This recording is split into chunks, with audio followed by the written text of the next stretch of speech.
Okay, it says we're live. All right. I better make sure. Let me see if it's coming through. I got my phone up over here.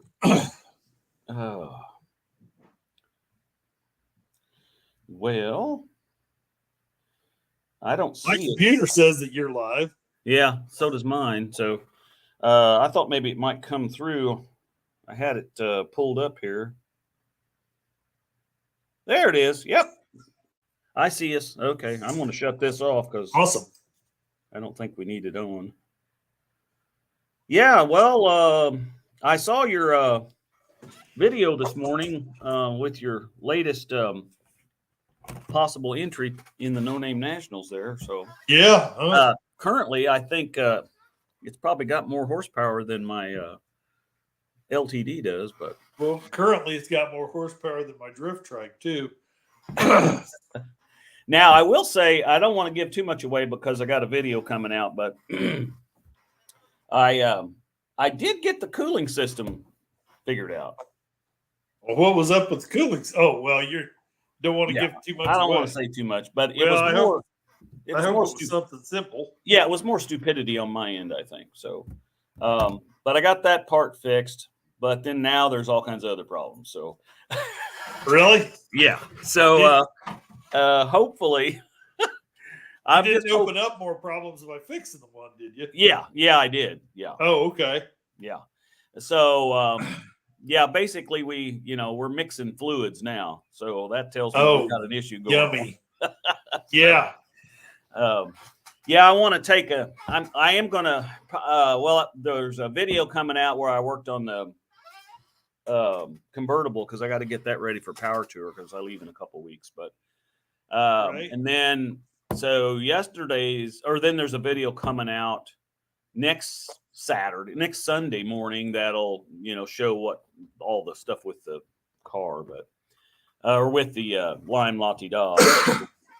But yeah, basically, I guess I'm going to have to, well, I think what I'm going to do is take all the spark plugs out and open up the carburetor wide open. And I'm going to do a compression test and see if I can figure, I'm hoping that the fluid mixture is not taking place on the heads. I think on those modifieds, but you Ford people out there could probably tell me better. But I think that there is a chance that fluids could be mixing on the intake manifold, but I'm not sure. I think I thought there was a cooling passageway that went through that, but I could be wrong. So if not, maybe I can narrow it down to which side it is the problem. So yeah, but and hopefully it's not you don't have a cracked block or something. Yeah, because that's going to be a little harder to remedy. Now I had a 4-cylinder Ford, one of them Ranger pickups that I bought years ago, and it had one between 3 and 4. It had worn, the head gasket had blown, and it had worn so much the kid just kept driving it, and it had worn a smooth groove between the 2 cylinders. Really?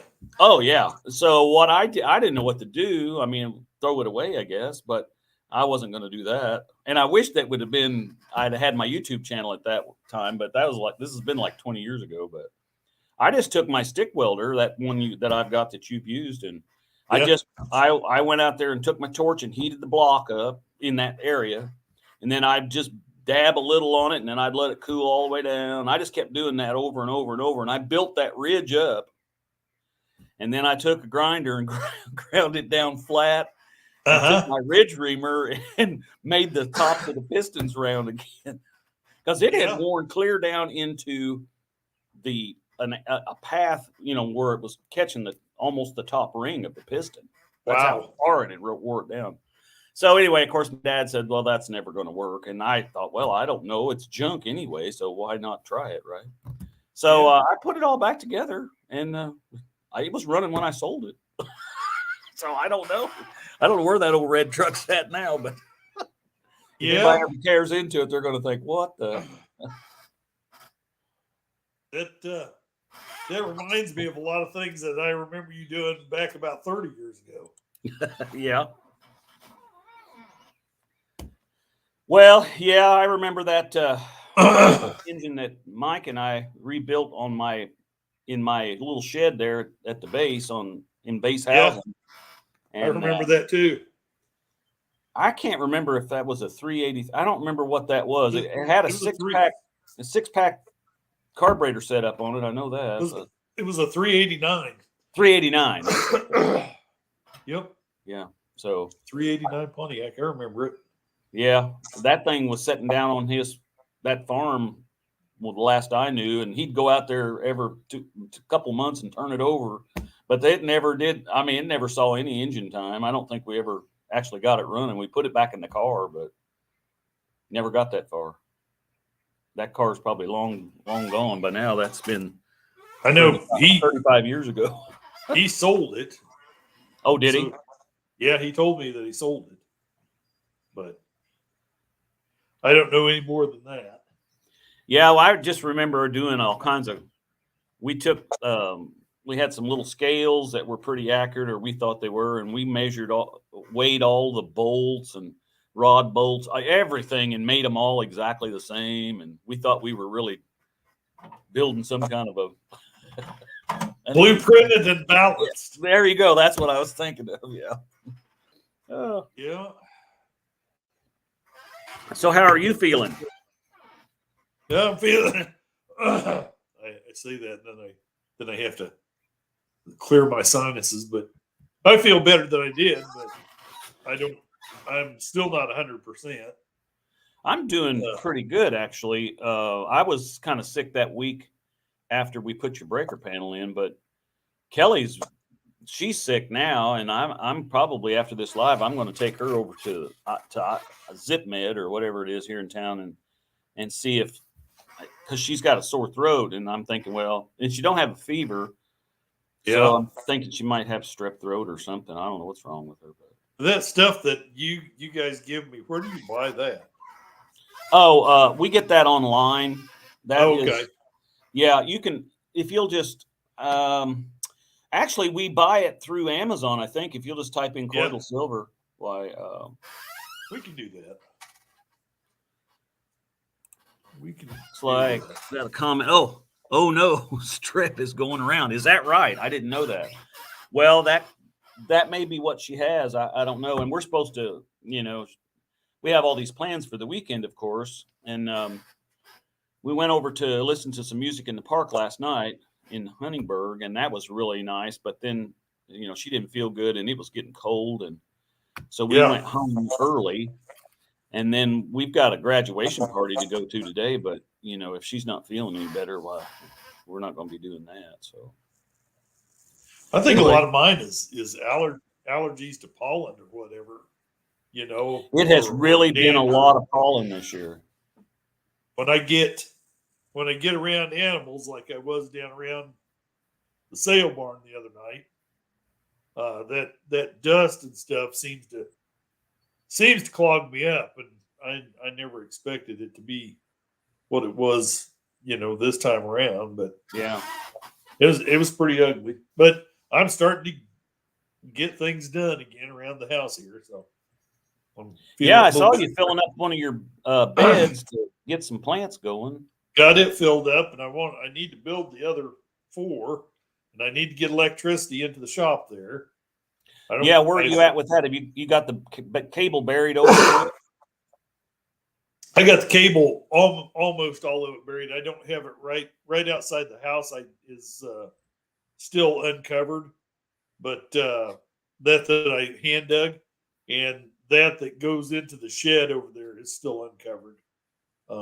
Well, I don't mind to come up and help you get it hooked up in the, into the new paneling stuff. So I'd be glad to do that, but I don't want to just show up and you not be ready for it. But I'm pretty much ready for it. I think it looks like I was looking at it last night that the wires are going to have to come in above the box and come down into that box. So I'm going to have to put me up something there to hook that conduit into. Okay. To bring it in, I think. Is that box? I can't remember. I mean, I've seen it obviously, but can we mount that box upside down and bring it in from the bottom, or I don't know. I wouldn't know why you couldn't. I mean, usually you can do that, but anyway, yeah. Well, we need to get that done so you can get some power out there. That's for sure. Yeah, I mean, I figured I might have to I looked at it last night, and I might have to give me a couple more fittings to get it to come in and back down. Yeah. Yeah, I saw I saw one of your shorts where you're picking up electrical fittings. I'm like, yeah, I can. I think we use some of that. Yeah. Yeah. Got it all. We're liking it. Still don't know where those two mystery circuits are, but and they're turned off. So I mean, I'll leave them shut off. Yeah. Has that plug-in out there that was outdoors out by your building? Is that one never come on? No, and I need to check it against those two breakers because I was thinking that wire goes along those railroad ties out here and goes around behind the building because Jaden dug into it a couple of times out there the other day. Okay. So the wire is there. Well, it was hot before we shut everything down. So I'm wondering, does it actually have a GFCI receptacle in the little box? Yes. Well, that thing could be bad too. Those, when they're outside like that, after a few years, they corrode and then they won't work. So it may be that. Something to look at too. Yeah, it could be that. Looks like Jody's in there. Hello. Yeah. So. Hey, Jody.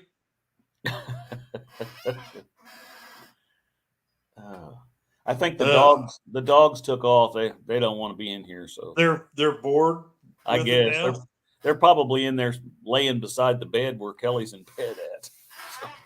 How's the garden doing? Well, it's doing pretty good. I've got blooms on my tomato plants, the ones that I planted early.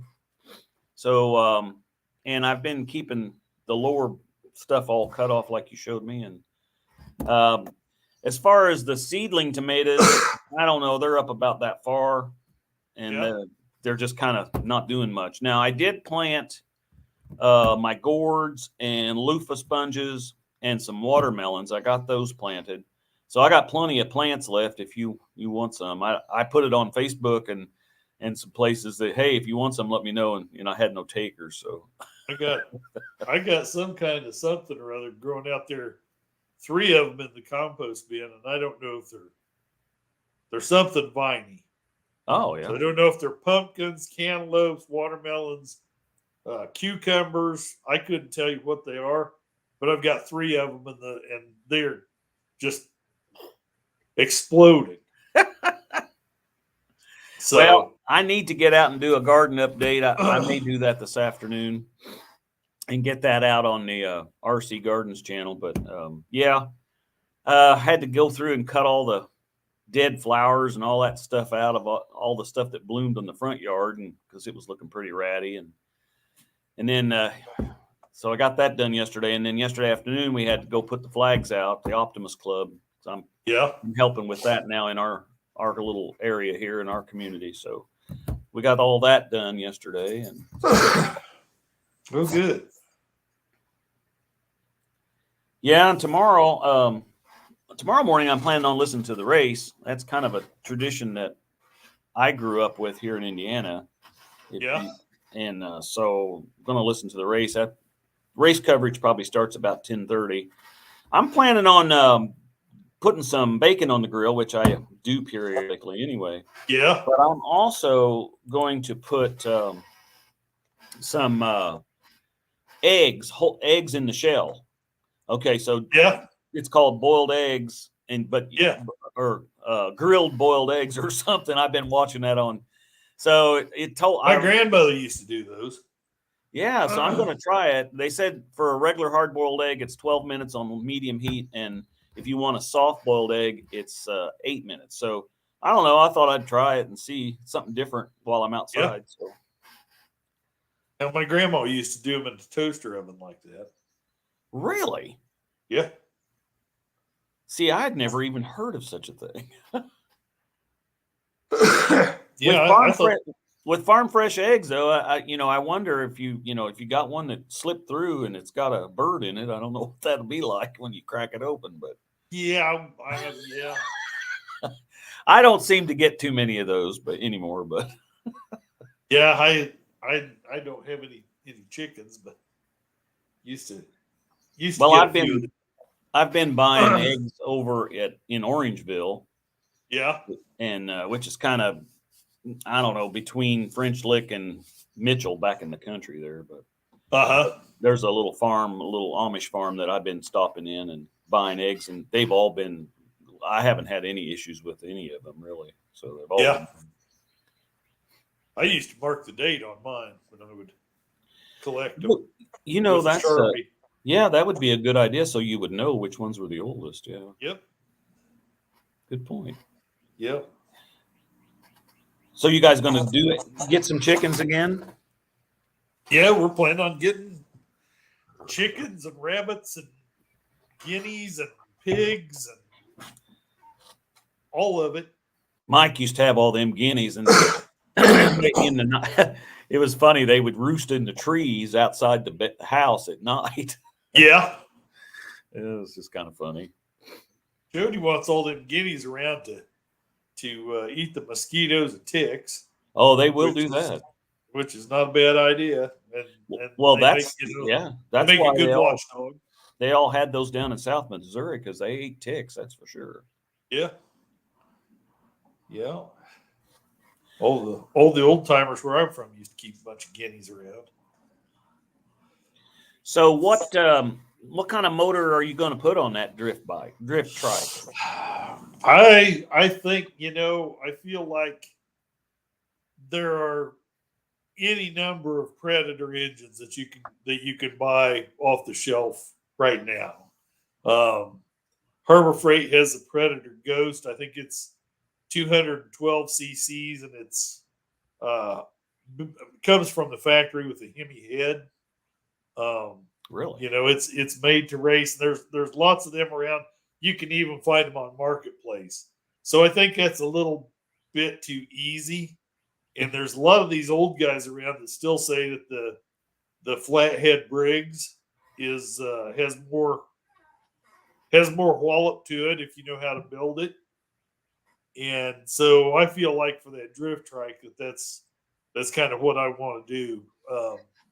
Those 5-horse Briggs and Strattons, I can find them on Marketplace for $50 to $100. And I think the race parts are about another $100 to $200. Aluminum flywheels, the splash pistons, all of that. You can get turbochargers for them and everything else. And I bought a carburetor here a while back for the Makuni, I think it is, carburetor for a Briggs, for building the Briggs.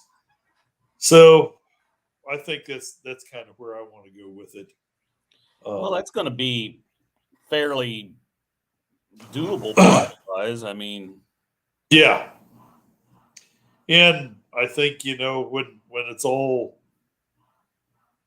said and done, I don't know whether they'll allow me to race it or anything, but well, I would think if you can pass tech, which you can go on you can get the rules for the AHRA. One place you can get them is on John Wilburn's site. There's a link you can click on and go to it. But as long as you can pass tech, I mean, we ought to. You can run me down we can race down the track. I may have to push my car currently, but I have to. I might not be able to do any drifting. I might have to take the PVC rings off the tires to. So you could actually get some traction. Yeah, to drive it, but I can do whatever. But I don't know. Yeah, we'll just have to find out. Once you get registered, we'll have to figure out how you can get that thing to go down the track. I'm registered as of last night. So. Oh, really? Yep. Oh, so you'll be on. Okay, so that's great. So which channel are you registered under? Tadlock's Tool Shed, I think. Tadlock's Tool Shed. So you're not quite to 500 yet, then. No.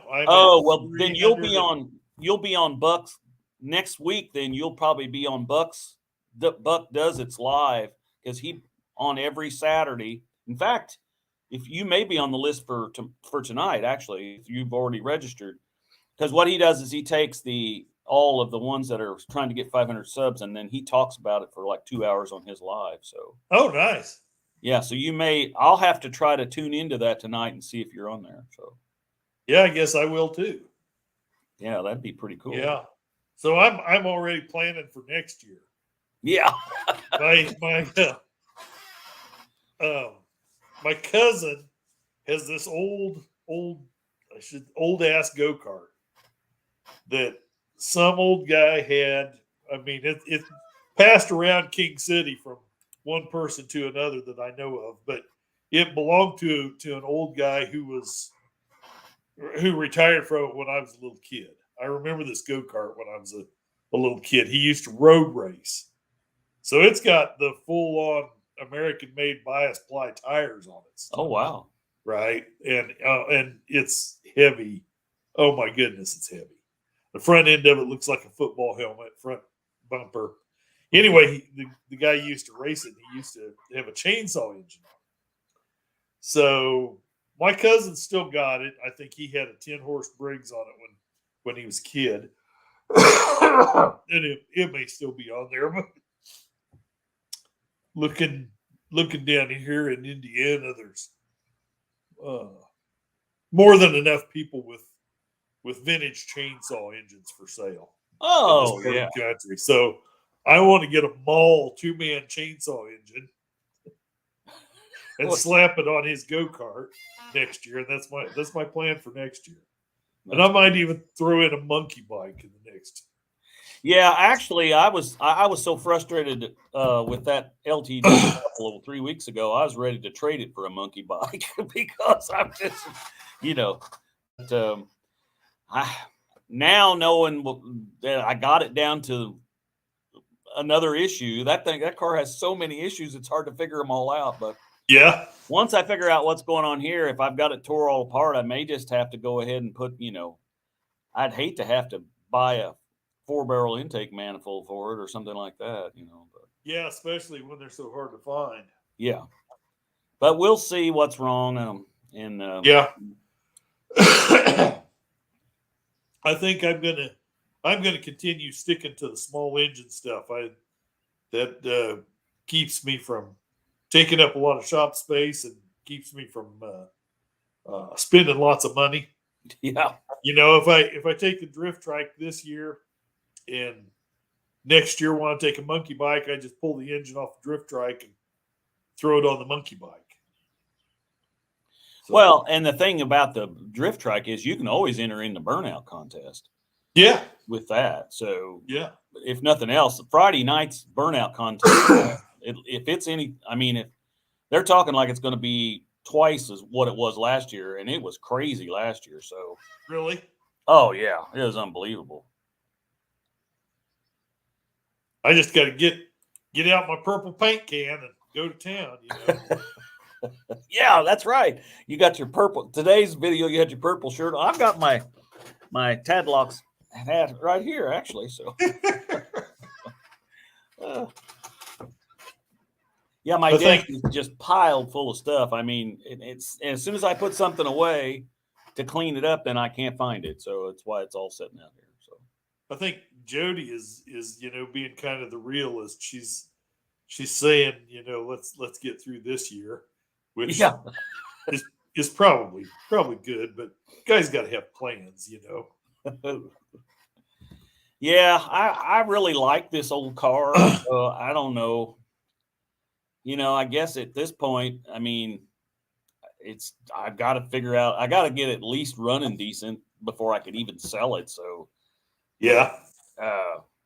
there's got to be. I mean, it starts right up now. It does all these things, but the reason I feel like it's intake manifold related is because it still has a massive vacuum leak somewhere. So because it will not idle at all.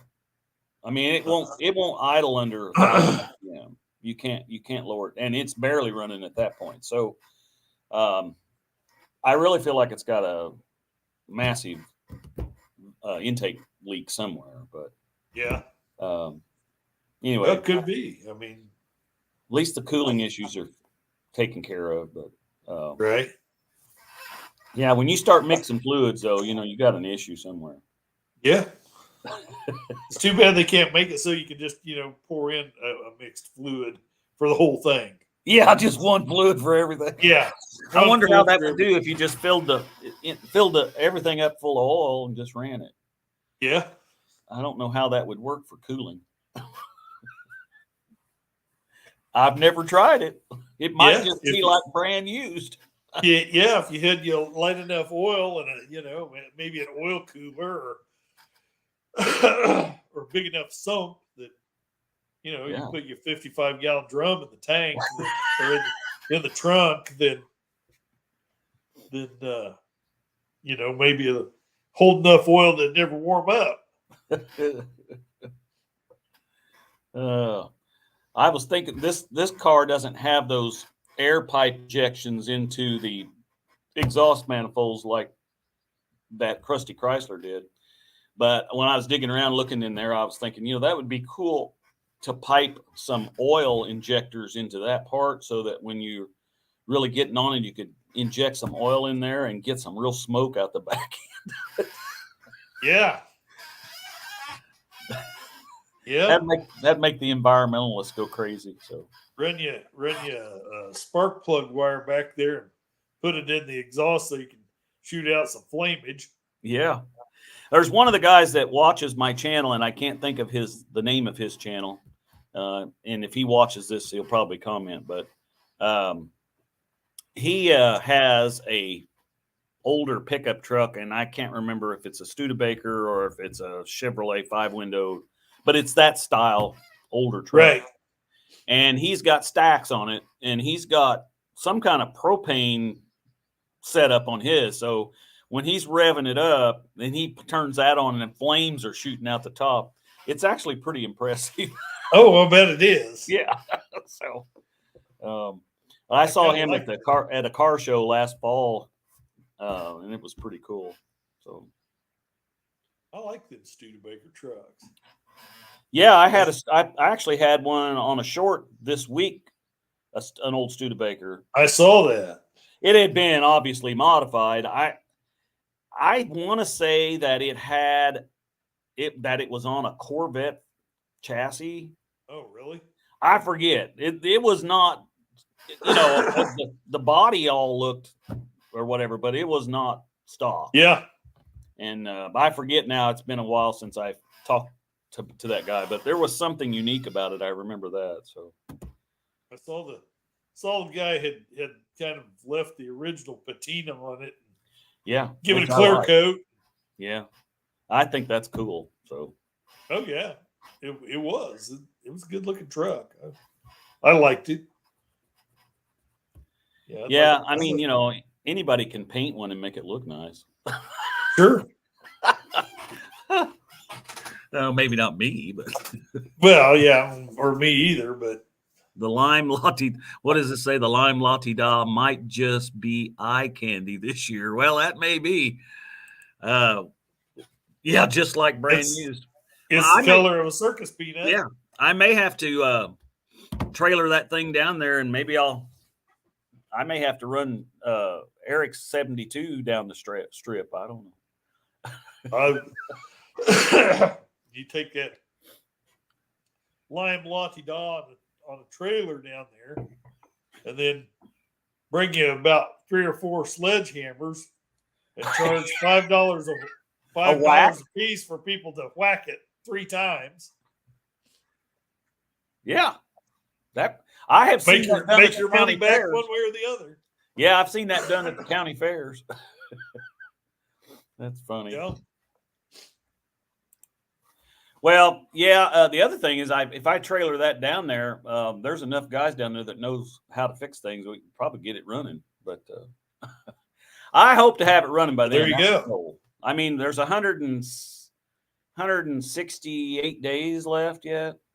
I Uh-huh. mean, that's a little over 3 months. So surely I can figure out what's going on with it. Yep. And it's not that far of a drive from here. It's like, I don't know, 230 miles. It's not very Yeah. far. So when you and I went on power tour and we got the Krusty Chrysler down in the round Paducah area, Yeah. it ain't that much further right there. I mean, from Yeah, there on okay. over, so it's not too far. But I haven't ever been to Sykeston, so. yeah, that's down there in the Boot Hill area for sure. So Oh, is it? Okay. yeah, it's down around. Well, that one guy that was in up at Whiteman with us, not Brown, but Rossi or Rossi. Yeah, yeah, Rossi. he's from Dexter, which is real close to that area too. So Okay. I don't know where he lives. I haven't seen him since Whiteman, but I haven't either. oh, it looks like we got somebody else in here. Hey, I think I'm going to drive my truck down there. If I can pass tech, I'll race you guys. Okay. All right. Well, I just said that I may have to drive your truck down the strip, Eric, if I can't get the Lime Latte Dog going. So I want to see Eric's truck go down the strip. yeah. I don't know how many like that truck. I don't know how many subscribers he's got. He uploaded some video this morning or last night, or a couple of 3 shorts, and I looked at them, but I didn't look and see how many subscribers he's got. But Well, I know on our Drunken Mutt channel we have enough subscribers. That's why we registered. But we certainly have more than our share of 15-second videos that involve fried eggs or somebody's breakfast. I may just have to do a live tomorrow morning and just see how the egg thing turns out. The guy did stress if you get the grill too hot that the eggs will blow up on the grill. Yeah, so, you don't want that. I don't know how they'd blow. I know when I was a teenager, we had a bunch of wild hens, and me and my cousin came across a nest out in the grass away from everything where this wild hen had her eggs, and she'd even hatched a few, but she had abandoned it for whatever reason, and we found these eggs, and they'd been there a long time, you could tell. So I took one of them, and it just felt like there was nothing in it, and I took it and cracked it on the top of the fence post, and when it did, it was like the thing blew up. Oh yeah, there was nothing in it, but that pressure. Oh yeah, I suppose that the whatever was in it decomposed or evaporated or whatever, because there was absolutely nothing in this thing. But it blew up. Me and one of my friends, his name, we called him Buddy. His name was William, but we used to dig around in their barn in the hayloft because the chickens would go up there, Sure. And there'd be a nest up there that might have eggs in it, and they might be a year old or something. Sure. And we would throw them things, and because we knew you didn't want to break them open close to you because they would stink. Oh, stink! Yeah, really bad. Yeah. Yeah, no joke. Well, I thought maybe we'd have some more people. More people jump on? Yeah. I don't know. I could put the, let's see, Eric is still here. I need to get a hold of Eric. Eric, you need to get a hold of me. I need to talk to you about a friend of yours. Let me see if I can. Yeah, I don't know how to invite him once he. Let's see. I'm not that good with this. I don't really know how to invite him once we're already going, I guess, or whatever. Yeah.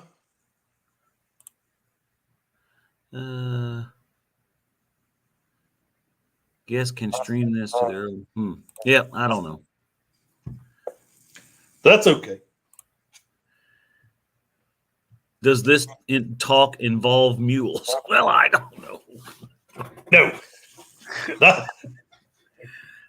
Now, there's the thing. If you guys get a couple of mules before the Sykeston, perhaps we could bring them down there and hook them to the Lime Latte Da. And there you go. You know, that is actually an outstanding idea. I like that. I don't know how many mules. How many mules does it take to equal 1 horsepower? Not many. They pull hard. Yeah, I would think so. And, I bet they can do it. They're the state animal of Missouri. So. Oh well, yeah, that's right, because my grandfather's CB handle was the mule skinner, so I forgot about that. That's been a few years back. When everybody had a handle. Oh yeah, I was the guitar man, and Grandma was the Missouri Queen, and let's see, my dad's was Fish Hook. I remember that. So yeah, everybody had a CB handle in the 70s. My parents were Dagwood Blondie. I think I had one, but I don't remember what it was. You probably had a CB radio in your Oldsmobile 98 or whatever you had. I didn't have, but I wasn't far removed from it at that point. I had a couple of CBs at one time. Well, I've got one that'll be going in the Lime Latte Da if I ever get her running. And I'll be hollering for people all the way to Sykeston.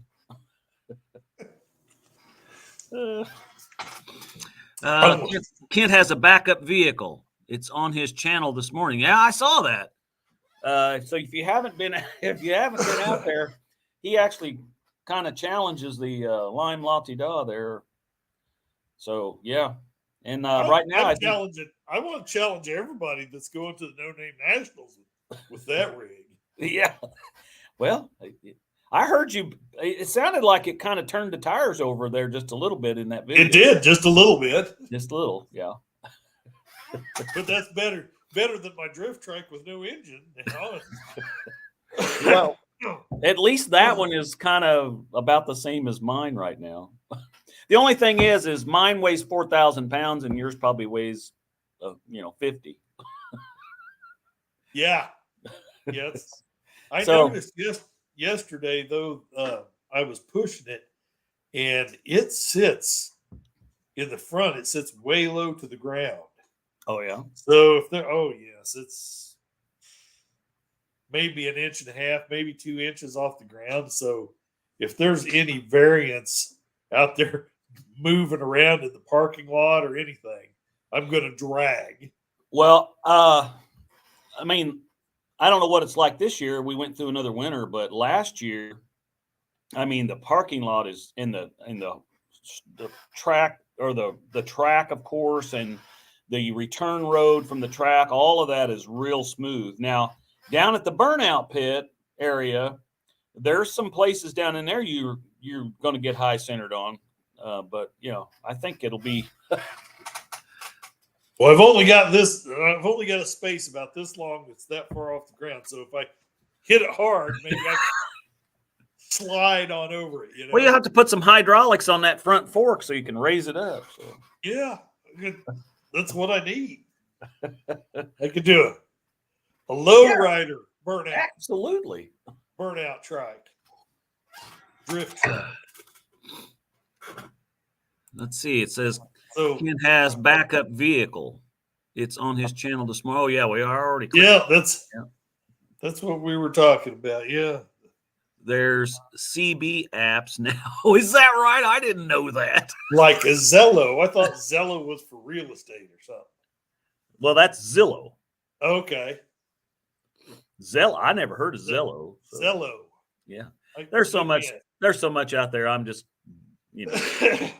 I don't know anything anymore. Why would you want a CB app on your cell phone? Why don't you just get a CB? Yeah, I mean, if I'm going to talk on that phone, I'm just going to dial and talk to you. That makes sense. I'm not going to pop the app and breaker 19.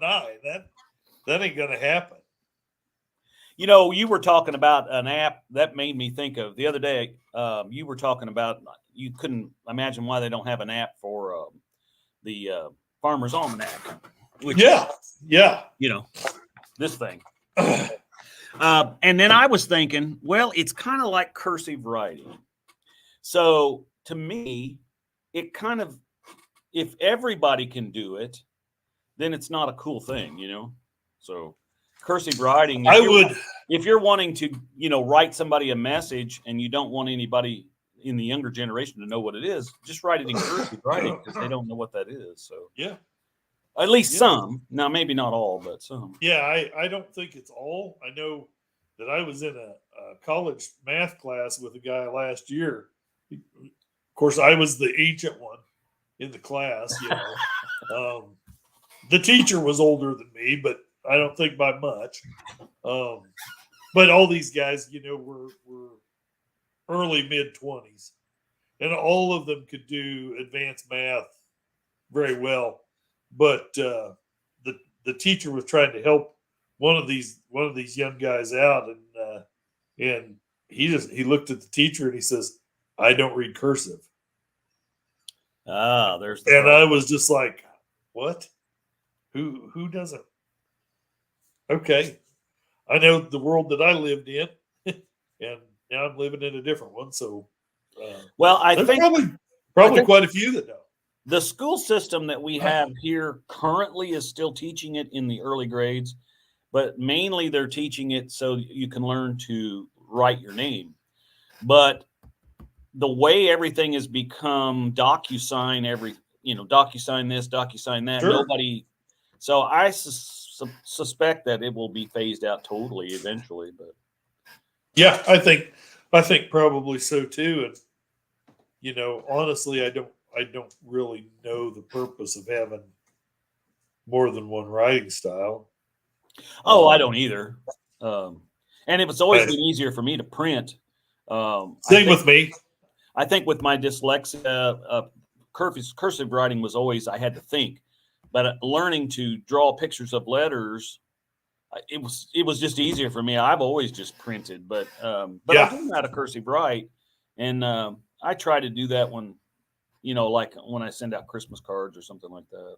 But, you know, so much has changed since we were young. Oh yeah. Well, last week on John Wilburn's live, he does a live every Friday night, which is something you might want to check in on once in a while. I don't usually stay the whole time, but they were talking about things similar to that, and they were talking, and then everybody got to talking about when they graduated high school, and I'm like, okay, so when I graduated high school, John Wilburn was 3 years old.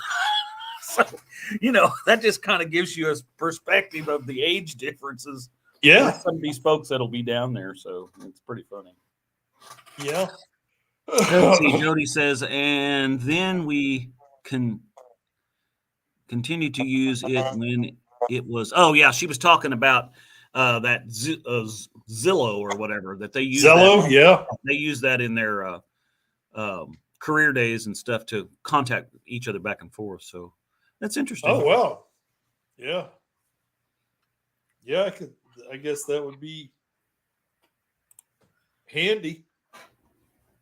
I wonder if it works when you don't have any cell service.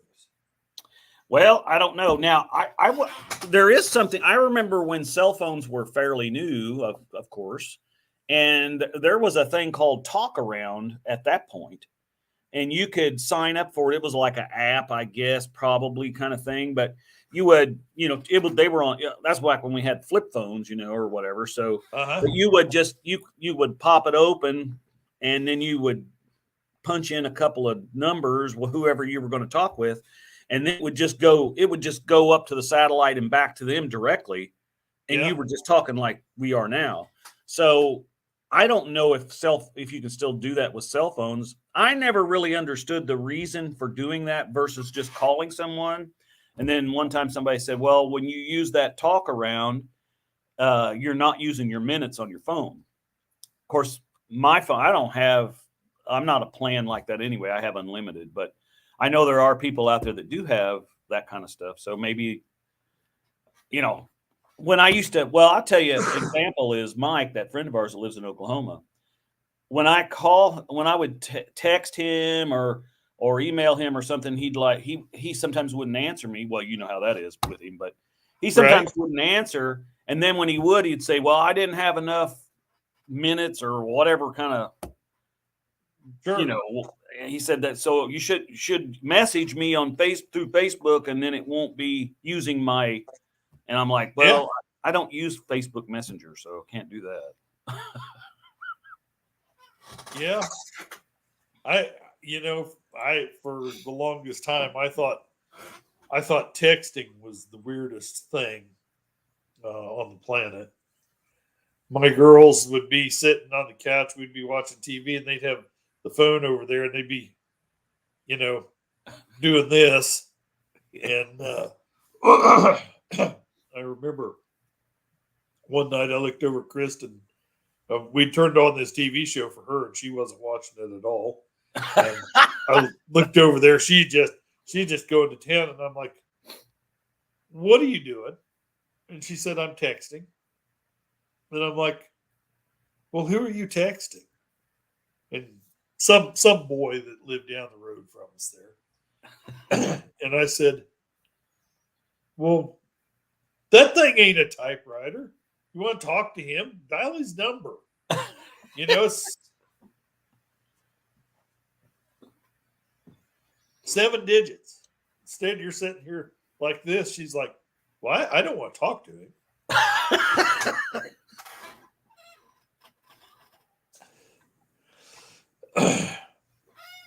That's the world we live in. I guess, it is. Texting is really nice if it's not important that you talk to the person, but it's important that you get a message to them. If you send them a text, if you call and they're busy or they're out of the area or whatever, you don't get a message to them. They'll see that you may have called 2 hours ago, but they won't know what it's about. But if you send a text, it'll get to them that night or whatever, and they'll read it.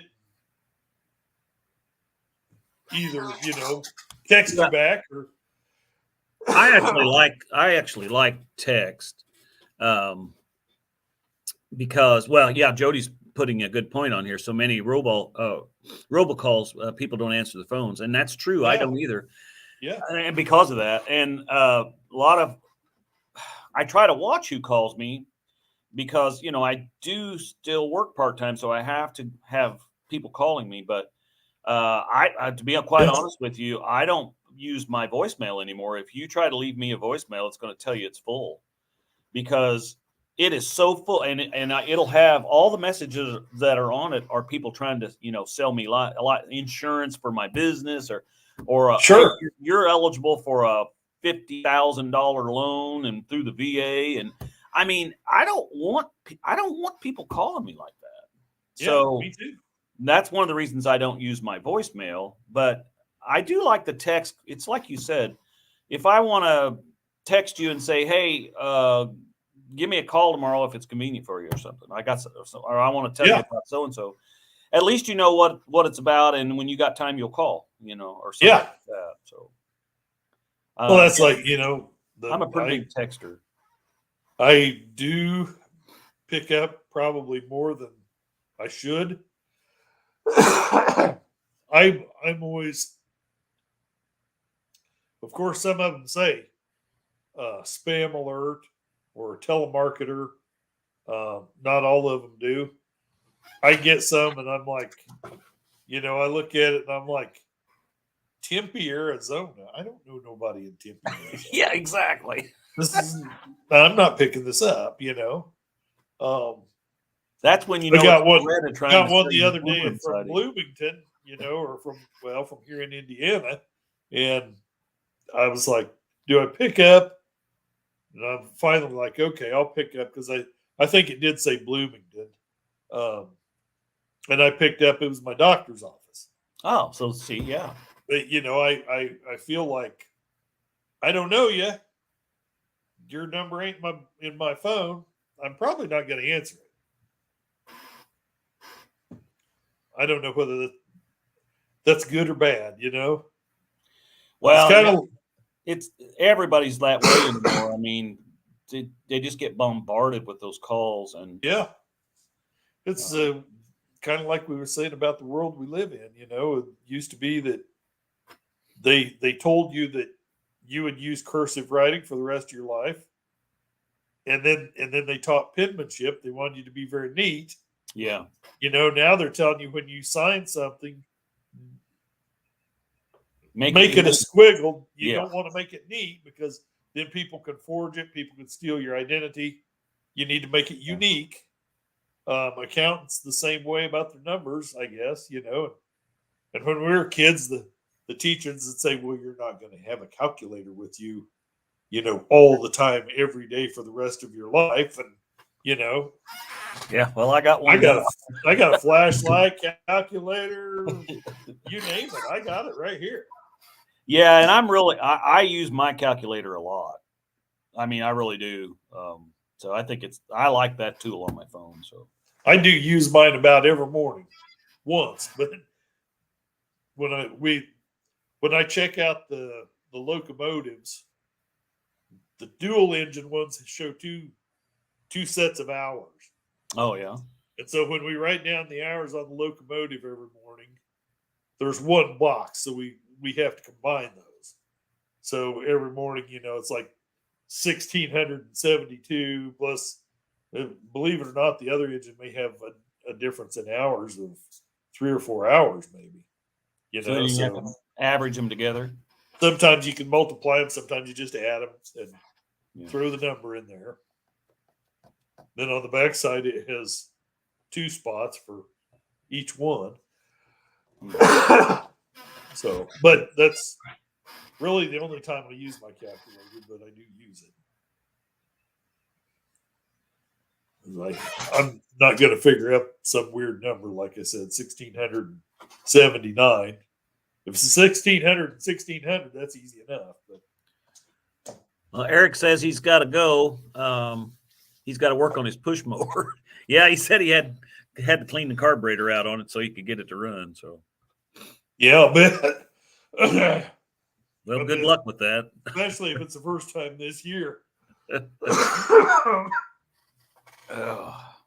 Is that one you got to mix gas on? I don't think so. He was telling me about it the other day. I think he's got like a Murray or something. It's the guy that gave it to him couldn't get it to run, so he cleaned out the carburetor last year and it worked fine. But he said he wants to use it this year. It's it's probably the needle and seats sticking on it again, probably. Yeah, more than likely. The crappy gas that I try to buy that non-alcohol gas, and it's the EFG. It seems to work really good. Yeah, that's what I run in mine. I haven't had to say that I recommend is the EFG. Yeah, I haven't had to rebuild a car or clean a carburetor or do anything in several years. So yeah, it's more expensive, but I'd rather pay. It's cheaper to pay a little more a gallon than it is to buy.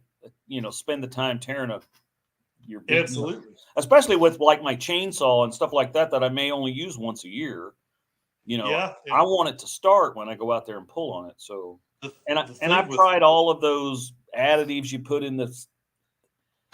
Quite honestly, Day-bill and all of that. Yeah, I mean, to me, you're buying product. I mean, I don't know. If you're using those kind of things like seafoam and stay-bill and so on and so forth, if you're they recommend that you don't put it in a chainsaw. Oh, is that right? Because they don't those four cycle engines or whatever, two cycle 4-stroke, whatever they are, don't like that stuff very well at all. Huh. But I've never had a problem with any of them I mixed, not starting up in the spring. My granddad had a lawnmower for 40 years, and every spring he would have to spend a day getting it running. Yeah. And then it would run all summer, and he'd park it, and then every spring we would pull it apart and get it running again. That's funny you'd say that. My dad had a lawn boy when it looked, when I was a kid, it looked like it was 100 years old then. It probably was 20 years old at that point anyway. And they used that. They lived in that house for 50 years over there. And I think they still had that when they had the sale and got rid of it. And it was the same kind of deal. You'd have to do all kinds of stuff with it to get it running that first time. But after that, about 3 pumps on that thing, and it was hard. I mean, it's crazy.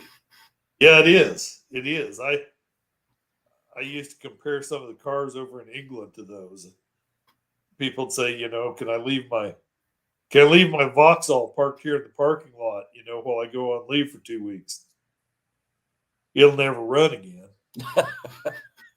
Have one of your friends drive it. Don't leave it out there because it'll never run again. It's like a lawnmower. Once you shut it down, it ain't coming back on. And what kind of vehicle was that? Vauxhall. Oh, okay. That's a English GM. Really? Yeah. And I was right about 80% of the time. Wow. Once they stop, they stop. They're kind of done. No, I run that EFG and all of my stuff. My chainsaws, obviously, they get it, but they're mixed. Same with the weed eater. And I haven't had any issues with any of it. But I've got this old pressure washer that I brought from South Dakota. It sat in South Carolina, I think, for a couple of years, or maybe it sat in storage in South Dakota for a couple of years, and got it here and couldn't get it started. But the thing is that for all that stuff anymore, carburetors are so cheap that it's not even hardly worth you taking apart the carburetor and cleaning it up. I mean, you can buy one for $10. If it goes past taking the bowl off the bottom and cleaning the crap out, I mean, you're just better off to get another carburetor. Yeah, that's what I think. I'll give them a quick going over, but beyond that, I'm just buying a new carburetor. Yeah, I would agree. Oh, do you still watch that old boy up in Iowa that puts the Briggs carburetors on his old pickup? Yeah, actually, we met him on Power Tour last year. Yeah. Okay, yeah, he that's gosh, I can't think of his name, but it's 289. Let's see, something 289. He's friends with Kevin over at Junkyard Digs, right? Because we met him down there as well. But he has got his latest video. He's got an old truck that he has been messing with, an old Ford truck. Him and a friend of his has been messing with, and they've been putting like all this high-tech stuff on this old engine. So it's pretty cool. Fuel injection, and they've got the computer distributor, and they can watch it all from the screen and modify it. And so I watched a little of that the other day, but he's been putting some videos out, not like he used to. But it looks like we got another one coming in here. There's Zach. Yeah. Well, welcome aboard. Good morning, Zach. Have some coffee. Yeah. A couple of them. Yeah, that Junkyard Digs guy, he's out of Iowa too, isn't he? Yes. Yeah, I thought so. In fact, his latest video, I just watched him. He's the last year, and then this year, he goes and revives a bunch of old farming equipment each year, and then he plants like beans. Well, last year he planted corn. This year he's planted beans, so I watched him do that, and Yeah. yeah, Yeah, I've seen him with some of his tractors and stuff. You yeah. know. That's cool. And it looks like he's got a video. It's either out. I saw a thing on Instagram about it, so either the video is coming out or it's not out yet. But on that one of them AMC, it wasn't a Hornet, but what was the car that the back end of it was cut off short? Gremlin. Gremlin. Yeah, he's got a. They're reviving a Gremlin or something. So that ought to be pretty good. I wanted a Gremlin when I was a kid. Oh yeah, I thought they were. I just cool. thought that was the coolest looking car. There was a neighbor girl of mine that had one. It had I think it must have been a Chevy, but it had a 304 V8 under the hood of it. Oh yeah, I've seen them with V8. Yeah. Well, some of those old Mavericks have V8 under the hood of them too. You know. Yeah. Well, Thunderhead 289. That's that guy that you were talking about a while ago. That Maverick of his has got like a 289 in it. That one. Oh yeah. Selling. Yeah, and that's the one he had. That he drove it all the way down to Memphis with that lawnmower carburetor on it. Yeah. And got what 55 miles an hour or some crazy thing. Something like that. So, can you imagine? I can't even imagine how V8 runs on a Briggs carburetor. I really don't. I mean, you would have to really. I mean, as long as it's getting fuel coming atomized, I suppose. I wouldn't think it'd have a lot of power. I mean, I wouldn't think, but I don't know. He's got to be a smart guy, smarter than me. Anyway, I've been watching those guys from Cars and Cameras with their mini bikes. And oh, is that the ones where you said they did that race out in the country? Oh yeah, I think it was in Texas. They went and did like a 300-mile endurance race on this ranch, and there were about 70 of these dudes with mini bikes, and this track was, just paths through the pasture or whatever, through the woods, and it was pretty horrible, So in the first 10 laps, you lost like 15% of these bikes mini bikes just started conking out, breaking pertinent components, I guess you should say, breaking the wheels off or the front forks off, or, just pounded the life out of these little mini bikes. Well, I know they did it. You could be pretty rough on them. A friend of mine when I was a kid had a little mini bike, and it was a Sears and Roebuck. Yeah. But we would both ride on that thing, and I was always a big kid. I mean, I was never tall in my younger years, but I was fat. So, but we would both get on that thing, and it would just be maxed out. Yeah. That's the way with a lot of these, I think. They've got them souped up or whatever. So I suppose they're going, 35 or 40 miles an hour across this ranch. They hit these, rock piles and stuff, and it just.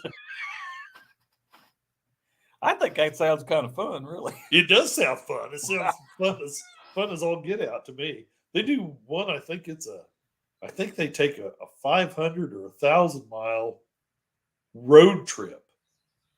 Holy cow. On these mini bikes, and they all had to add a saddle tank, to have enough gas to get to the next gas station. To get to the next gas station, sort of. So they take off and they go for a half a day, and it looks like it's got to be tiring. Looks like they've gone and gone and gone and driven. And they stop, and one of the guys says, "Okay, so we've got 120 miles." Just my gosh. Yeah, I can't watch. 120 miles sitting on one of those things. I mean, I don't know if I could walk after that. That's what I'm saying. I can't hardly watch because I'm like, oh, it's too difficult. It's too painful for me to watch anymore. I mean, it's cramped up enough for me to get in the convertible and drive it around for an hour and then try to walk. So. Yeah, you can imagine a mini bike, right? Looks like we got somebody in here. Arrowhead Garage. Howdy, y'all. Well, hello. Hey, Arrowhead Garage. How's it going?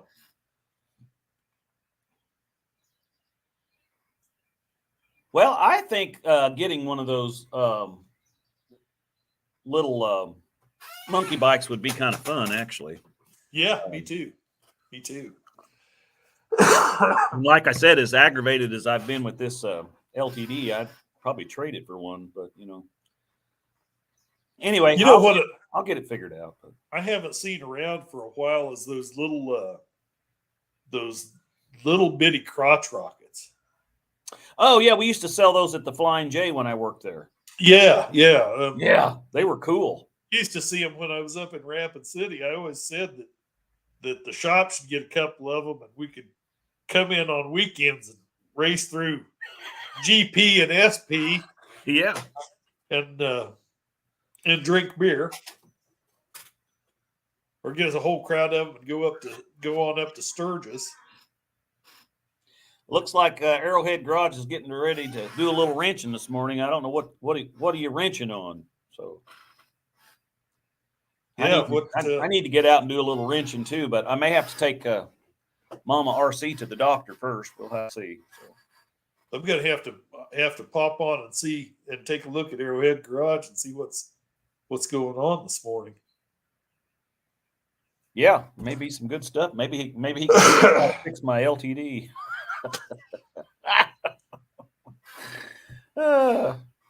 Looks like he says he's got a 67. Oh, nice. Yeah. Nice. Okay. Well, that'd be definitely. Nice.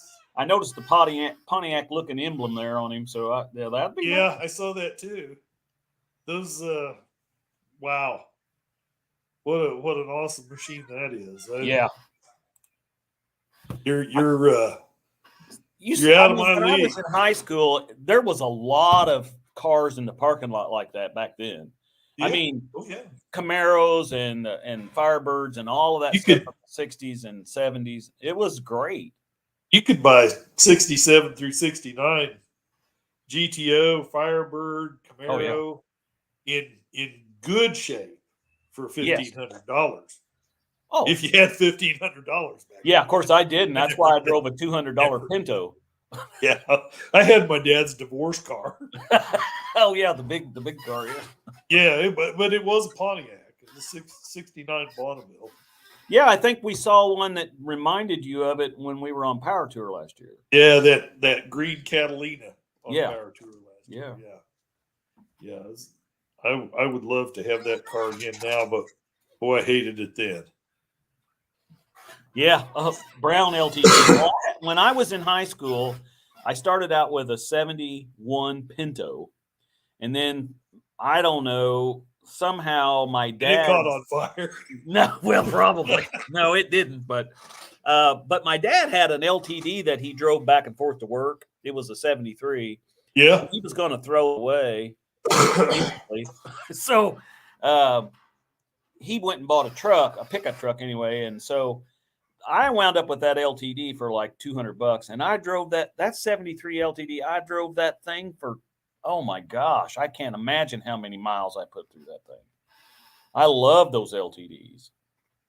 The little town I don't like so well, but the little town in northern Missouri where Jody and I are from, they had a Ford dealership. That was it. And everybody had an LTD. You had 900 people there, 900 or 1,000 people. They're all buying from the Ford dealership. Yeah. And I think everybody I knew, or every old man in town, had a green LTD. Green like green bean. Yeah, that's the color mine was. Yeah. And then maroon became when those got old, they started trading them in. It was, like a burgundy LTD. Yeah. And every old man in town had a burgundy LTD. Some of them had the Landau top that was also burgundy. Some of them had a white Landau top, but you didn't know whose grandparents you were following around town after the football game because everybody had the same car.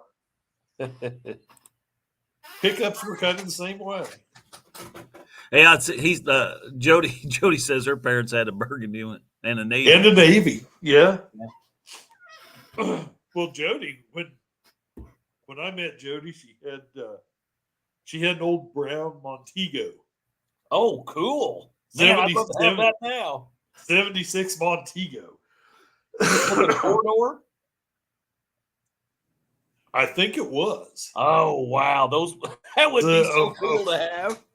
A 4-door with the exhaust was kind of loose on it, so you could hear it for a good half mile coming.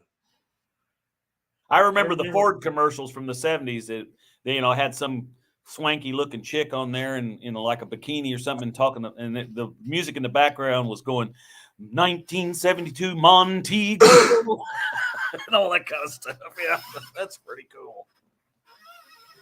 Yeah. They don't make commercials like that anymore, huh? Oh no! Oh yeah, she says mine was a 4-door, and there were 2 others in high school parking lots. Others were 2-doors. Yeah. Well, the 2-door in the 70s, the 2-door would have been the cool one to have, but today everybody wants a 4-door.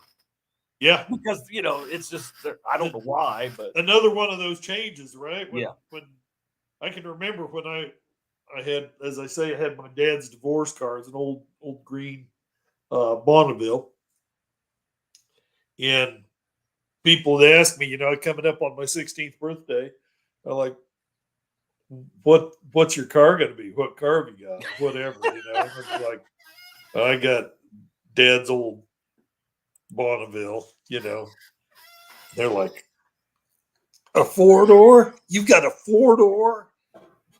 And, it still wasn't too good for me to haul their asses around in, but they did, nobody wanted to really be seen in it. Yeah. Because it was 4-door. Yeah, now that's the cool thing. I mean, you wanted a 2-door and you wanted a stick shift. Oh yeah. You want an awesome anti-theft device, just get you something with stick shift in it. Well, especially today, because nobody doesn't know how to do that. Jody says, oh, that was the 80s. Thanks, Rick. Yeah, that's right. Well, it was. Mine wasn't cool, she says. Well, it would be cool now. I wish if you had it now, it'd be worth a lot of money too. They're probably all gone. The only thing that I thought was cool about mine, of course, it did have the Pontiac 400 under the hood of it, and actually that particular engine out of that car, it came with a 428. Of course, my dad was in his mid 30s and out, chasing women and doing things that a freshly single 34-year-old guy would do, I suppose. And he blew the engine, the 428 engine out of it, and he went to a junkyard and they found a Pontiac 400 and threw it in there. That probably folded right in there. Yeah. I mean, that I guess was was no problem, but that old 400, particular old 400, is still running now. It's been rebuilt, but it's in its 3rd Chevy pickup. That's crazy. Last I heard, which was about a year and a half ago, my dad was telling me that. Arrowhead Garage says rock the 4-door cars. Yeah, I think they're cool. I still don't like a 4-door, but I mean, I guess I don't care. The 2 things I guess I was going to say about that Pontiac that I liked was that it had the Pontiac 400 under the hood, so it's a very reliable sort of engine, and pulled it down the road just fine. The other thing that I liked about it was when you hit the high beams, it had the red Indian headlight on the dash. Oh yeah, high beam indicator, and of course that's politically incorrect today, but I just thought it's the coolest thing ever. That was back when cars were unique. Today, to me, every car is kind of the same. I I don't want the same thing. I would want agree. something unique. I feel like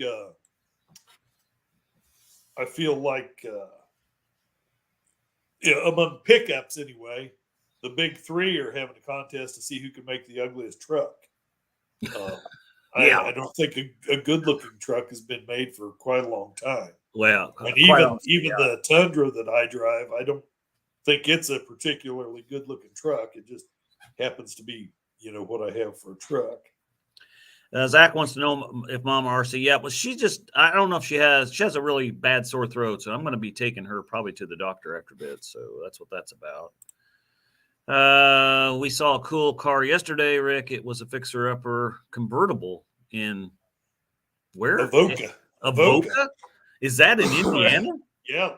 I don't know where Avoca's at. It was if you go from my house over to Bedford, yeah. Obviously you go through Springville, then Avoca, then you hit Ulitic. Oh, okay. I kind of know where you're talking Avoca's about. that little town right before you get on 37. Yeah. Okay. Is that right? Arrowhead Garage is headed out to the garage. Well, he's got to get some work done. So, all right, man. Thanks. Hey, man, good luck with your Firebird. One-eyed cat. Good morning, people. Yeah. Yeah, he likes both of his four doors. Yeah, I just really I like them. I don't know. They're easier to get people in. That's for well, sure. That is for sure. And I guess the older I get, I mean, if you think about crawling in and out of that 79 Chrysler 300 that I took to last year down to Sykeston. Yeah. I mean, once you were in it, it was okay, but getting in and out of it, it sat so low to the ground, and or at least the seating in it did. Of course, it was worn out and crushed down. I get that, but I mean, getting in this LTD is a lot easier. So yeah. Oh, definitely. I think there's a definite advantage to have a four-door. I just and I don't know that I care anymore. I don't care that much about what I drive as long as it's dependable. But back when I was a teenager, we're talking. I got my driver's license in '81.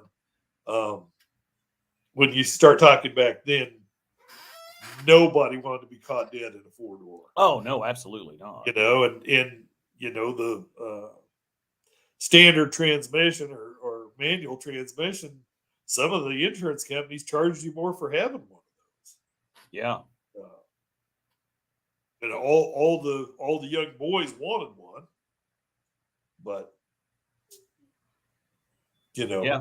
poor guys like me, we got the power glide. Yeah, 2-speed power glide. We got the 2-speed power glide. Yeah, you're running 70 mile an hour, and you throw her down in low to slow down, and boy, it makes the pipes sound good. But after 3 or 4 times of doing that, it's time to rebuild. Yeah. So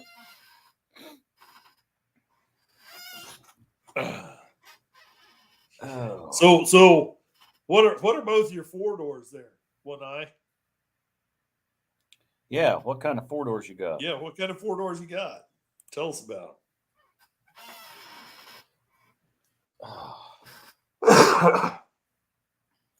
I actually am subscribed to One-Eyed Cat, and I've got so many subscriptions Jody I'm trying to watch, I can't remember. So I can't remember what all everybody's got. So. Yeah, Drunken Mud is subscribed to One-Eyed Cat too. So yeah. All right, looks like both are 62 values. Okay. Oh, well, that's nice. That's a cool car to start with. So, do they have the push button? Yeah, I love that. The old torque flight or whatever that was called. I don't know what it was called, but yeah. One of the guys I watched, Sleeper Dude, I watch him and his family. They've always messing with cars and doing stuff. And he's got, I don't know if he still has it, but there for a while he had a 4-door Valiant wagon that he was making. I don't know if he sold that or if he still has it, but that was a cool looking car too. Yeah.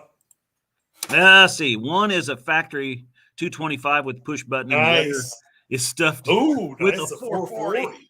Well, yeah, there you go. Well, yeah. So that I one, bet that one won't move fast enough to get out of its own way. yeah, that one's probably. I'm kidding. I tell you, last year down at Sykeston, That'd be Mopars scary. definitely were plentiful down there last year, and a lot of those that style, what I would call a body type, Chrysler stuff. I mean, there was a lot of it down there, and some of it was incredibly fast. Oh, I'll bet. I'll bet. So, Can you imagine stuffing a 440 underneath the hood of one of them? yeah, I can't even. That would just be crazy. I mean, yeah. He says he's bringing the 440 to Sykeston. nice. So yeah, well, Can't wait to see it. I'm hoping to be able to push my LTD down the track, so we'll see what happens. Yeah, may have to tow it down there, but yeah, I can't wait to see that. That just screams fast. I mean, it smells fast. Just yeah, I really want to get a lot of. Last year, I was just learning how to do shorts and all that kind of stuff when I was down there, and so now I plan to get quite a bit of footage of all these cars. There were so many cool cars down there, and I can imagine. And it was so cool to meet everybody and do all that stuff. And so, there's going to be a lot of that. It was a lot of fun going on the Hot Rod Power Tour last year and meeting all those people and seeing people with their YouTube channels and just really, really cool bunch of people. Well, I'm hoping this year I'm going to try to do a live every night when I get to the hotel. Right. Kind of, just talk about it during the day. But yeah, and I'm going to try to film as much of it as I can. But I'm hoping it's not as hot. It was killer last year. Oh, goodness. The Power Tour. Are you talking about the Power Tour? Yeah. Yeah, the Power Tour was, yeah, that was boiling. When we pulled into the speedway there in over there on the east side of Nashville, and we were running the heater in the car trying to keep it cool. My tennis shoes, I thought my feet, they were melting. I'm not sure the hair has grown back on the front of my legs. It was hot in there. Oh my goodness! That heater worked well. It did work. I mean, I'm almost surprised that it didn't start a fire on the carpet. Yeah, especially that was hot. As ragged as that old carpet was. Okay, so One Eye Cat says he's running a 2.45 gear, so it should really make the drag strip. Yeah, I would say. Well, I would say, yeah, I'd run it anyway. Heck. I want to see it just the same. Oh yeah, it sounds like an awesome car. Well, and just the idea of all the different stuff that's possibly going to be there. I mean, we're talking the one guy, new guitar guy or whatever he is. He doesn't even have a car, but I think I caught this on somebody's live or something that he's planning on renting a U-Haul and driving it down there and running that. So yeah, I mean, it's you know what's going to be there. Last year, it sounds like my kind of people. Yeah, last year there was a camper or like a Winnebago kind of thing. Yeah, Russell from over at Outfits Garage, that's his T-shirt hanging up back here, or a T-shirt from his channel. Right. He had that stock car, and I ran him, and he beat me by, I don't know, a 17th of a second or something. I mean, wasn't much. Yeah, really. But he also kind of he missed a shift. Had he done that, he would have really blown my doors away. But that old Chrysler, that Chrysler 300, it didn't start coming on till it, when you got into towards the end of the 1/8 of a mile, that's when it really started coming on. It didn't have no low end. I mean, it wasn't quick at the takeoff, but I guess with my drift trike, it's just gonna depend on the clutch that I put on it. Yeah, well, that's true. Krusty Chrysler didn't have air conditioner, did it? Well, it came out originally with air conditioning, But if you go back and watch the episode where I rip all the crap out from under the hood, that was one of the things that got ripped out of there. Now, believe it or not, it still had Freon in it, or some sort of refrigerant. I don't know. Really? Yeah, and it was an old R12 system, so I couldn't believe it. That would have cost you a fortune to fill it too. Oh yeah, it would have. So, but now I saved all the parts for that, and the guy that bought it, I gave him all that stuff in case he wanted to restore it, but put it back to original. But let's see, Zach, you guys, with the crusty Chrysler, that was a fun trip. So. It was a grand adventure, and then I would trade, man. It was a lot of fun. I mean, take an old car out of a barn or a fence row to begin. Yeah, it came out of a fence row. And it hadn't started in at least 10 years, and it was sitting on the ground, blow up the tires, cobbled together an exhaust for it. And I didn't realize that, you used to be able to get an exhaust bent for you and put on for $85 or $100. Oh, not anymore. You can't do that anymore. So we pieced it together with little pieces out the back end and made it work, and then took off driving it to Memphis without anybody following us or anything like that. Just and now I only had like 35 or 40 miles on it because we got it running right there before the end, and I drove it up to that car show up at Boggs Creek. And that was the first time I drove it. And so that's like 15 miles and back. And then we took off in it the next weekend. Yeah. Yeah. And then you took off and went to Sykeston in it. Yeah. Then, I felt a little more confident going to Sykeston because it wasn't as many miles. But yeah, I was worried about the cooling system was truly what I was worried about because it was so hot. And we were taking it on such a long drive without, having battle proven it or anything. But it turned out great. It was a lot of fun. And like I said, I wouldn't trade that. That was an adventure. Looks like One Eye Cat says the real head scratcher is he's got a 5-barrel setup on that. And that sounds awesome. My uncle's build, and he had it at the time. Really makes people take a second look. Well, I bet it does. I bet it does. I want to see it. Mama RC and I were on standby. Yeah, but you don't need us. Oh yeah. I don't know. I'm gonna. Well, when we get done here, I'm gonna go check on her and because I checked on her right before we went on this live, and I just think if she does have a sore throat, maybe she needs some antibiotics or something. I don't know. Sure. I'm not a doctor. I have to wonder how on earth do you even set up a 5-barrel carburetor?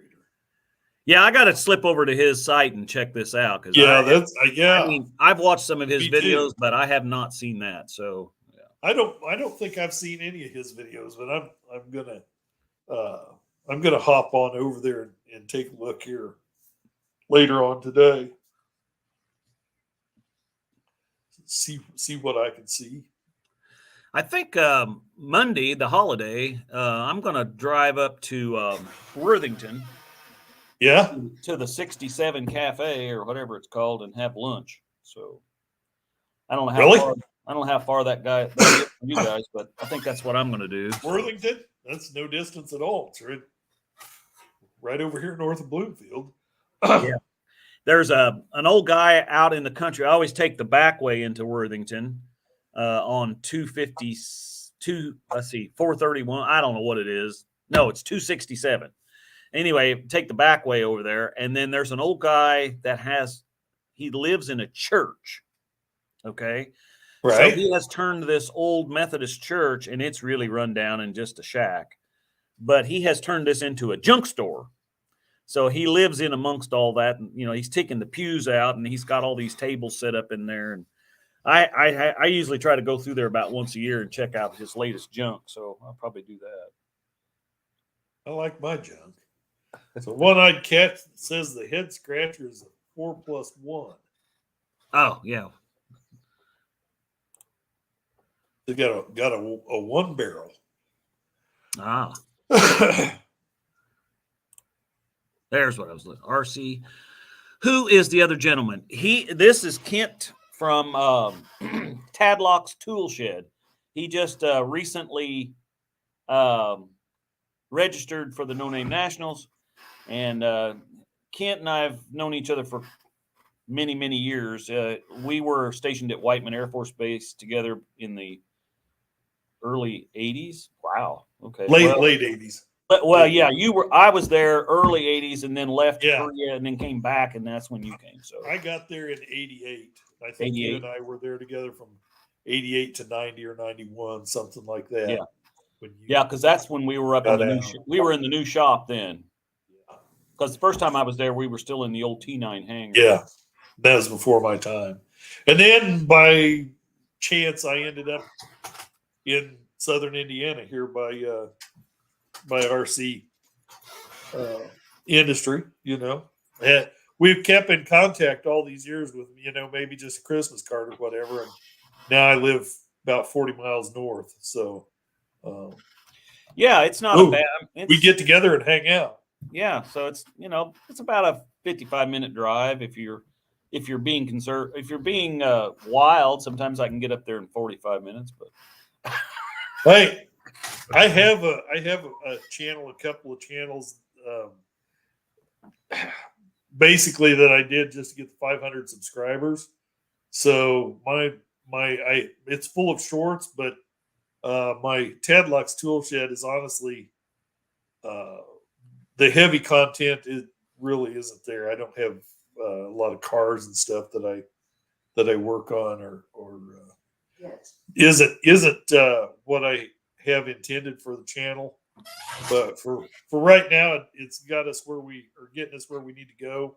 And then I'm going to start working on my drift trike out here. And yeah, that's going to be a blast. RC just helped me get electricity into my shop. So the shop's been sitting out there without one for a while. So yeah, you can watch that video about a week. I put some. I don't know if that was a couple of weeks ago. I had a video where we yank all the wiring out and then put the new box in and put all the wiring back in. So yeah, not sure we've been introduced, but could be wrong. No, probably not. Probably not. I think I would remember. You were on live with me maybe a few months ago for a little while, but yeah, the fella that was on with you that day. Yeah, it was Buck. He was out of Pennsylvania or something, wasn't he? That was Buck from Buck Does It, which is who I was talking about earlier. If you've registered, you may be on his live tonight, or he will talk about. Oh, right, yeah. On his live tonight, because he does the folks that are trying to get to 500. So, and I know because last week he did Chucky's Garage, which is one of the. There's a whole bunch of people, but that's the one I'm thinking of is Chucky's Garage, because he's got an old early 80s LTD Crown Vic something or other, and I like his old car, and it's funny, he's had tons of issues, and one of the issues he's had recently is similar to the issue I think I have, so we'll see how mine goes, but I don't want to say too much, but I think I'm going to stick to the little stuff. I'll let you big boys play with the real cool machinery. Looks like One-Eyed Cat says he's subscribed to you. Looking forward to a meet. Yeah, cool. Likewise. Buck not having a live tonight. Oh, for the holiday. Well, okay, so you won't be on there then. I didn't know that. I wind up, because Friday and Saturday nights are usually so busy for me, with just since Kelly's retired, we never are home. So I used to watch all those. John Wilburn's on Friday night and Buck on Saturday night, and then that guy that did my caricature, Yeah. that guy he's out in like Wyoming someplace or something. But so he has a live on Saturday nights too. Oh, really? Yeah, but his time difference wise, by the time his live comes on, it's like midnight here or 11 o'clock or something. So I'm usually passed out asleep by that time. So passed out, not meaning a bad thing. I don't mean not that I'm drunk passed out, but well, could be, but most likely not. But likely at our age, likely not. It says Buck is going to a drag strip for today. Yeah, well, that's cool. Yeah, cool. And that's something I want to do coming up, and I want to go up to Speeds again. They're running just about every weekend now, and I want to go up there and just hang out and do look at the cars and stuff. So yeah, so I'm gonna have to do that one day, or one Saturday. I don't know if they're racing this weekend, but well, today is Saturday, so they if they are, it would be today, I guess. But sure. Let's see. He has been in a few of your Krusty Chrysler videos as well. Yes, Tadlock's Tool Shed, yes, and Drunken Mutt has been. Yeah. If you go back, I usually, if you appear in there since you've had a channel, I usually try to put your at whatever to so people know. But, sure. Yeah. Yeah. I every time that I do one of my shorts, I always throw you in there. Always try and tag you with. Yeah, Barrows. Barrows Garage. That's that guy. I thought he's in Idaho. Idaho, okay. Yeah. But I knew that the time zone was way different because I usually wind up watching his live, later on the next day or next week, and just watch it real time after he's posted it because it's just a little bit past my bedtime. So yeah, that's 2 hours different from us. Yeah, is that what it is? Yeah, I think it's mountain time. I don't think it's like California time, but okay. Well, I might have embellished that a little bit, but still. But it's 2 hours different. Yeah, I mean it probably comes on then around 11 o'clock my time. So, well, you and I are on the same time. Idaho's a long ways to drive to Sykeston. Well, he took off last year. He had built an old Ford, and he took off with it and got, I don't know, 100 and some miles into the trip and lost oil pressure. So he went back and got his regular POV and then just drove it. And he was there. So, but yeah, why? Yeah, that is a lot of Idaho to Missouri is a lot of wide open space to be driving something that you may or may not know how well it's going to perform. Exactly. And there's a guy in Canada that I watched that I thought was going to come to the No Name Nationals last year, but he wound up, something happened and he couldn't. And he lives north of Barrows Garage in Canada, and I can't think of his name right now. I'm subscribed to his channel. He's building a 360 or a 341 right now. I can't remember which it is, but so I kind of watch his channel a little bit. So I don't know if he's coming this year, but that would be an extremely long haul. It would be. Yeah. Would be a very long haul. I mean, our home to Kansas, our home in Rapid City to Kansas City, just if you're running the speed limit, it's 10 hours. Wow. Right off the top. Great Falls, Montana, then is a further 12 hours from Rapid City, running roughly the speed limit. Idaho's beyond that. Canada is above that. And then Kansas City to Sykeston's got to be about a 4-hour trip. Yeah, because it's on the opposite ends of the, yeah, it's clear down in the Boothville. So, yeah. You're talking, I'm sure, 48 hours or more driving time. Well, and you got to think too. There is no. I mean, I'm obviously I know Missouri quite well, or at least I used to live there for many years anyway. So there is no like direct road from Kansas City to Cairo or Sykeston, Missouri. I mean, you're going to have Yeah. to go over to St. Louis and come down, or you're going to have to go down to Springfield and cut through Mountain View and Highway 60. And they ain't none of that. That's way. I mean, there's no You're going straight. to go way south, and then you're going to have to head northwest. Yes. To get over to Springfield and beyond or whatever. Very true. I mean, even if you go over to Columbia and go south, there's no direct way. Wild Rose Garage, yeah, he built a Studebaker for last year. That's right. I love Studebaker. Oh, it was a cool, and that's the one he was planning on bringing. But I like watching his channel too. So he's actually given me some.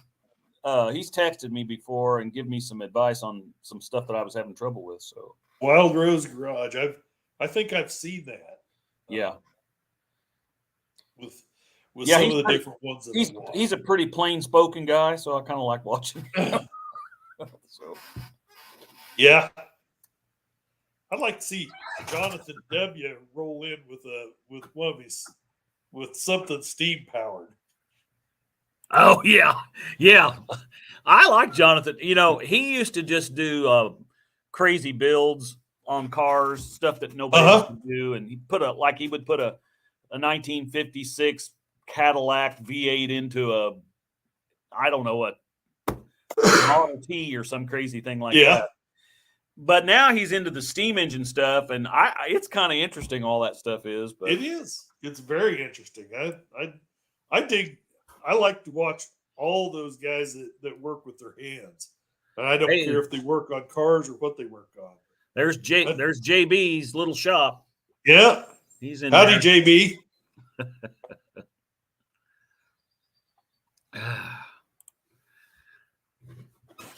So yeah, it's just he's a saying hi to Don. So well, we've been on here yakking for almost 2 hours now. So I didn't realize we'd have so much to talk about. Yeah, me either. And have so many people pop in and talk about what they're building, who's taking what, and so on and so forth. Yeah, it'll be kind of fun. So that's awesome. No, it's going to be a lot of fun. I can't wait to meet all you guys. You want to be sure and check out Buck. Buck does it, but apparently he's not doing it tonight. But I bet he'll be back at it next Saturday. I ain't ever watched any of his stuff, so I can start at the beginning. Oh yeah, well he's got a Buick that he took to the No Name Nationals, and he's been working on that and had a project, and he's had some issues trying to get his machine work done and whatever. And then he's been working on. He bought this Cuda. That's old. I think it's a Cuda.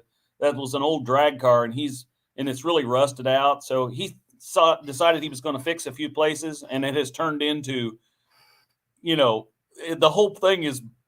I started welding, and every weld that I put on, I needed to put a little more weld on. And more grinding. And so I've really enjoyed watching that. So it looked like one of my body jobs then. I just put a patch over that.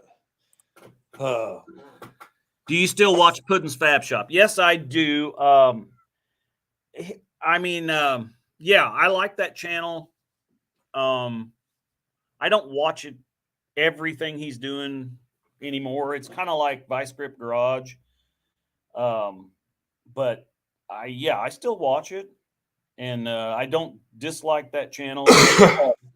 He's an Air Force guy as well. He's down in Oklahoma, or prior Air Force guy. So I've watched some of Puddin's Fab Shop stuff. He's got his really earlier stuff I liked better, but I do like the build he's doing on that X-frame, that 62 Chevy wagon he's doing. That's a fun one to follow. And but yeah, so yes, I do still watch Puddin's Fab Shop. I've got a Puddin's Fab Shop.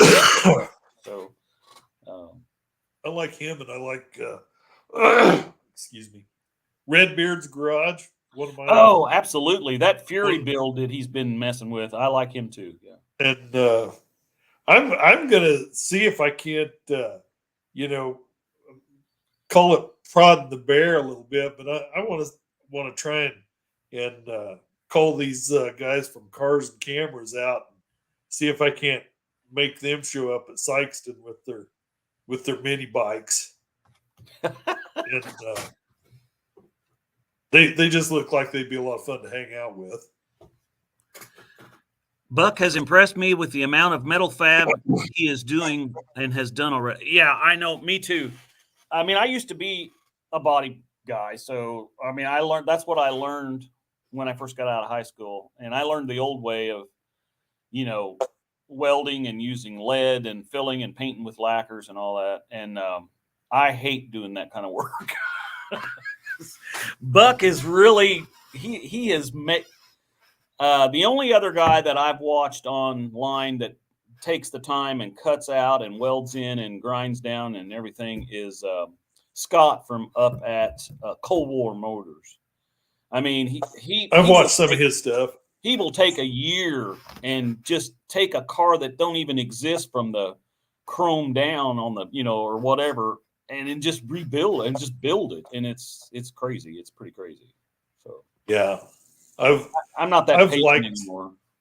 Some of those guys, and I don't know if they got their start on YouTube or I don't see them so much anymore. But there used to be some of those guys on Discovery Channel.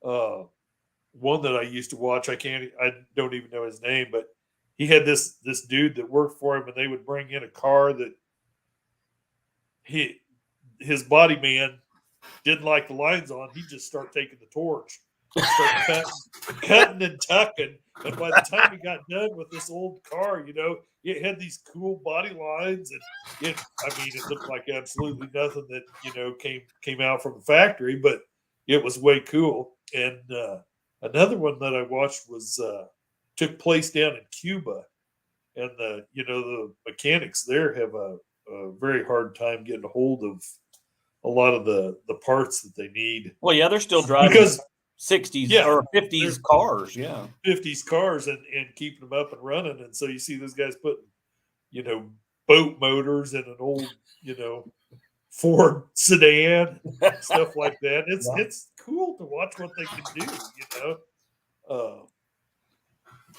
blows my mind.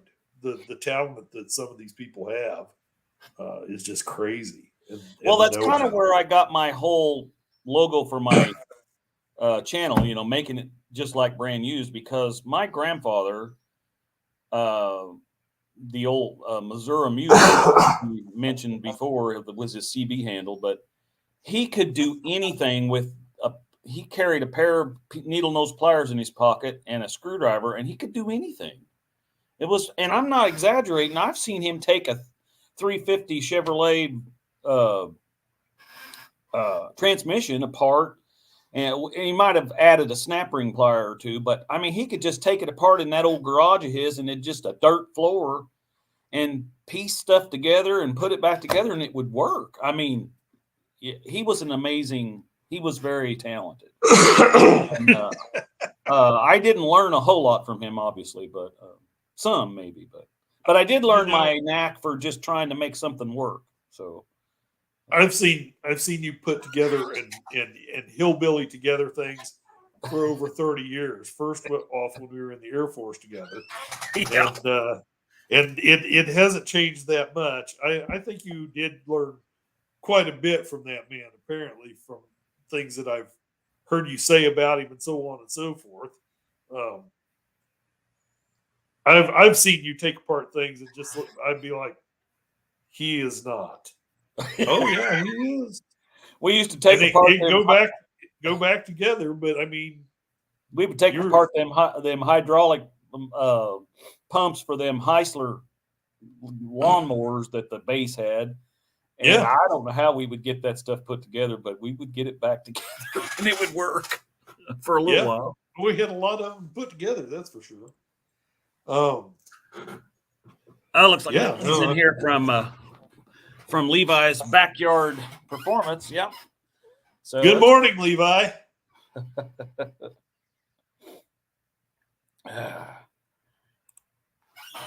Let's see.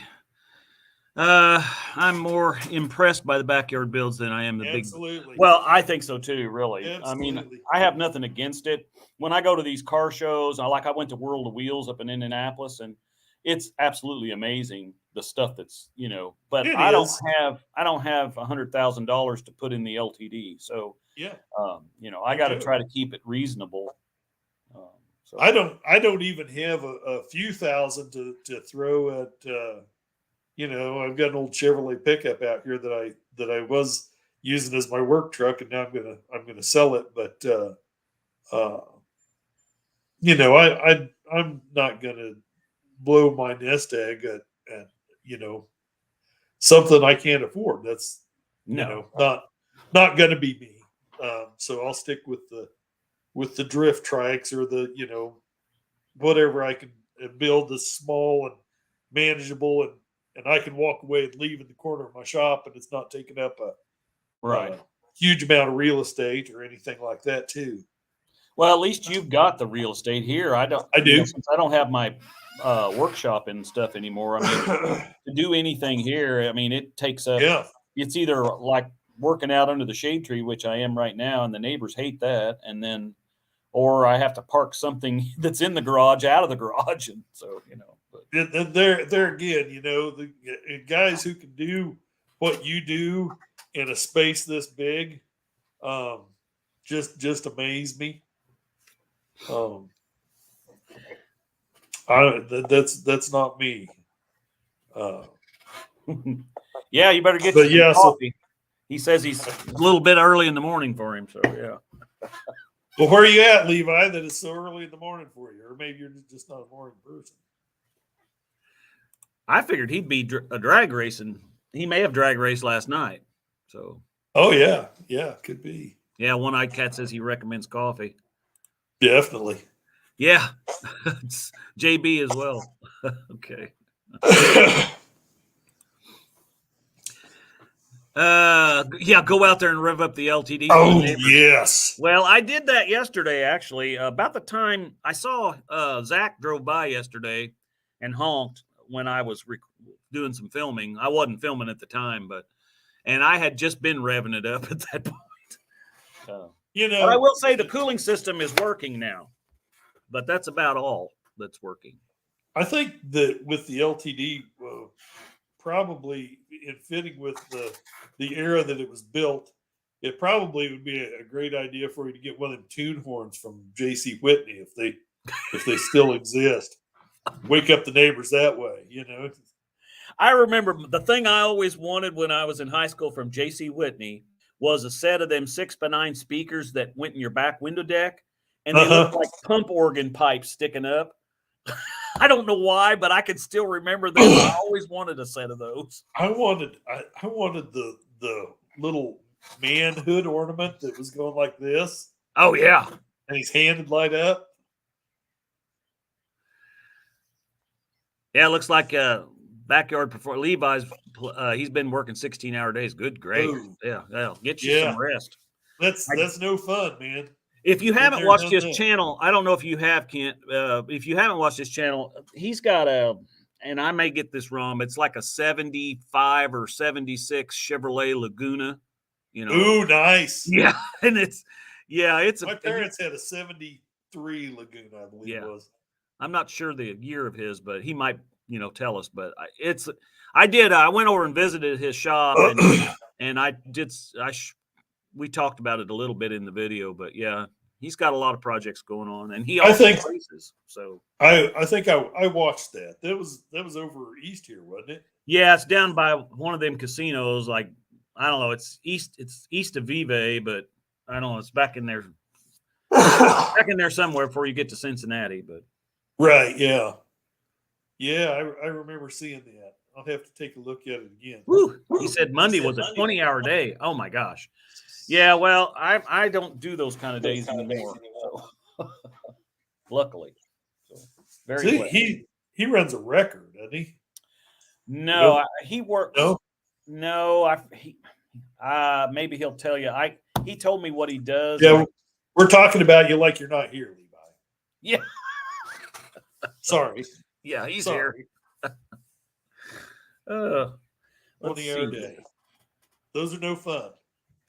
I've done some of them too. Some where I worked really hard and some where I was just awake taking up space, but none of them are any fun for sure. Yeah, I can remember some of those on call weekends. I mean, it'd just be 48 hours or something. Yeah. Just crazy stuff. I was trying to see.